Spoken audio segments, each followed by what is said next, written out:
नमस्कार दोस्तों। कैसे हैं आप सब। उम्मीद है कि आप सबकी पढ़ाई बहुत अच्छी चल रही होगी।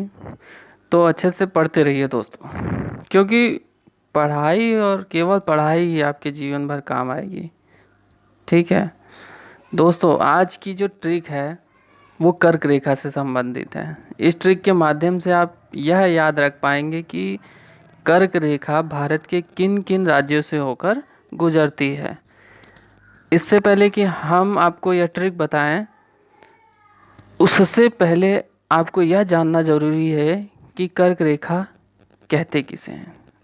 ठीक है, तो कर्क रेखा जो है वो जो हमारा ग्लोब है पृथ्वी, उस पर एक खींची गई रेखा है। अब यह कैसी रेखा है इसके बारे में सुनिए। यह उत्तरी गोलार्ध में भूमध्य रेखा के समानांतर स्थित है। ठीक, पृथ्वी को अगर उत्तरी गोलार्ध यानी भूमध्य रेखा बीचों बीच अगर एक रेखा खींच दें और उसका जो ऊपरी भाग है वो उत्तरी गोलार्ध कहलाता है। पश्चिम से पूरब की ओर यह खींची गई एक काल्पनिक रेखा है। यह रेखा पृथ्वी पर उन 5 प्रमुख अक्षांश रेखाओं में से एक है जो पृथ्वी के मानचित्र पर स्थित है। ठीक है, अब कर्क रेखा जो है वो दोपहर के समय लंबवत रहती है। कर्क रेखा पर जो दोपहर के समय सूर्य की रोशनी है वो लंबवत पड़ती है। कर्क रेखा की स्थिति स्थायी नहीं है, समय के अनुसार बदलती रहती है। उत्तरी गोलार्ध में 21 जून का दिन सबसे लंबा व रात सबसे छोटी होती है, क्योंकि 21 जून को सूर्य इस रेखा के एकदम ऊपर होता है, यानी कि उसके सीध में होता है। भारत में कर्क रेखा 8 राज्यों से गुजरती है, जिसकी ट्रिक हम आज बताएंगे आपको। यह गुजरात, राजस्थान, मध्य प्रदेश, छत्तीसगढ़, झारखंड, पश्चिम बंगाल, त्रिपुरा, मिजोरम से होकर गुजरती है।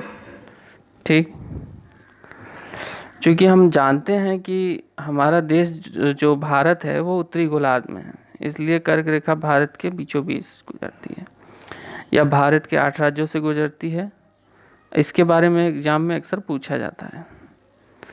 आज हम इस ट्रिक के माध्यम से आपको उन 8 राज्यों के नाम आसानी से याद करने के बारे में सिखाएंगे, कैसे याद करना है। ठीक है,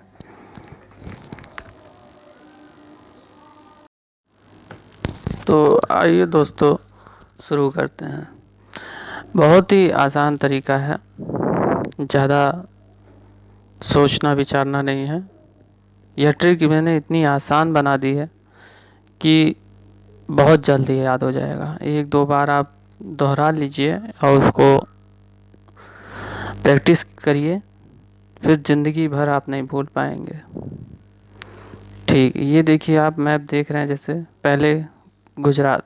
अब कई मैंने ट्रिक देखी यूट्यूब पर, उनमें क्या है, उनमें सभी राज्यों को जो कर्क रेखा जिनके ऊपर से गुजर रही है मिक्स कर दिया गया है, यानी एक लाइन से नहीं है। यानी अगर देखा जाए भारत के मैप में पूरब से पश्चिम की ओर ये हम गुजरात है, फिर राजस्थान, मध्य प्रदेश, तो उनकी ट्रिक में ऐसा नहीं है। उन्होंने बताने के लिए कुछ अलग ट्रिक बनाई है, जिसमें हमें ये सीक्वेंस नहीं पता चल पाता है कि पहले गुजरात है, फिर राजस्थान, फिर मध्य प्रदेश, छत्तीसगढ़ पे, फिर झारखंड।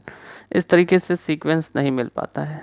और सीक्वेंस में याद करने का फ़ायदा ये है कि कभी भी परीक्षा में पूछ देता है कि पूर्व से पश्चिम की ओर आते समय तीसरा राज्य कौन सा होगा भारत का, कर्क रेखा जिसे टच करेगी।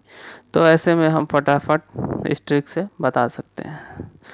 तो बिना देरी के किए हुए चलिए शुरू करते हैं, आपको ट्रिक बताते हैं। ट्रिक है, गर्म क्षेत्र झारखंड पर पूरा जोर दे। एक सिंपल सा वाक्य है, गर्म क्षेत्र झारखंड पर पूरा जोर दे। यानी गर्म क्षेत्र कौन कौन से हैं।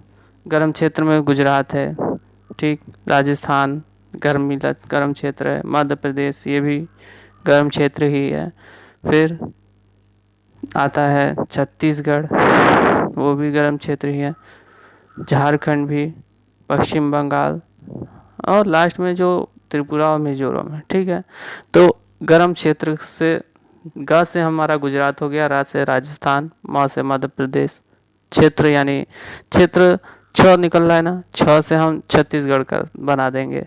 फिर झारखंड तो है ही, पर में पा आ रहा है यानी पश्चिम बंगाल, इससे प से पश्चिम बंगाल बना देंगे।